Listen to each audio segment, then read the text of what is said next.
The resolution, which you will also hear being referred to as the denouement, which is just simply the resolution of a novel. It's a fancy word for it. The resolution is the state of being of our protagonist at the end of the novel. How did things get resolved?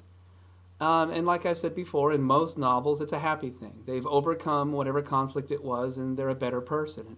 Remember earlier we said that a protagonist has to change.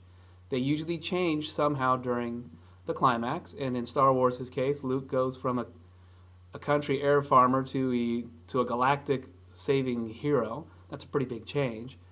And so we could say for the resolution of Star Wars, Luke Skywalker at the end of the story is a hero to the galaxy.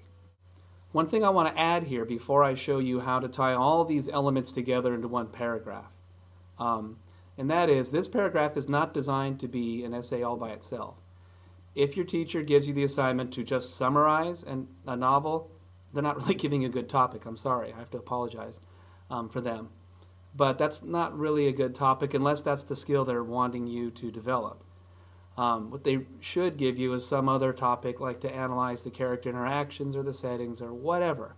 And whatever that topic might be, this one paragraph summary that you're learning is a great way to start it. After you've finished it, you've got your resolution of your protagonist, then you want to give, an easiest way to do it is to give the thesis statement. So what you want to write is a thesis statement that addresses the topic that you're going to be writing about. And it should come right after you write about the resolution. Although you could put it somewhere else in there, best place is to put it at the end of this first paragraph. So let's say I was given a task to analyze the characters of Star Wars.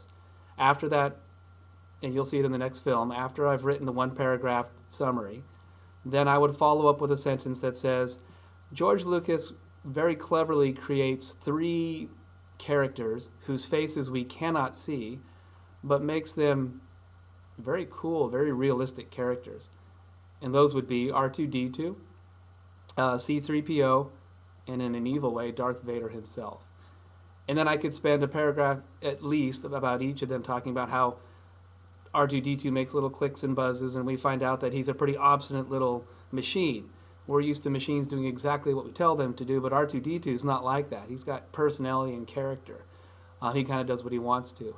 And then C-3PO, I could easily write paragraphs about how he is the machine that does whatever he's told no matter what.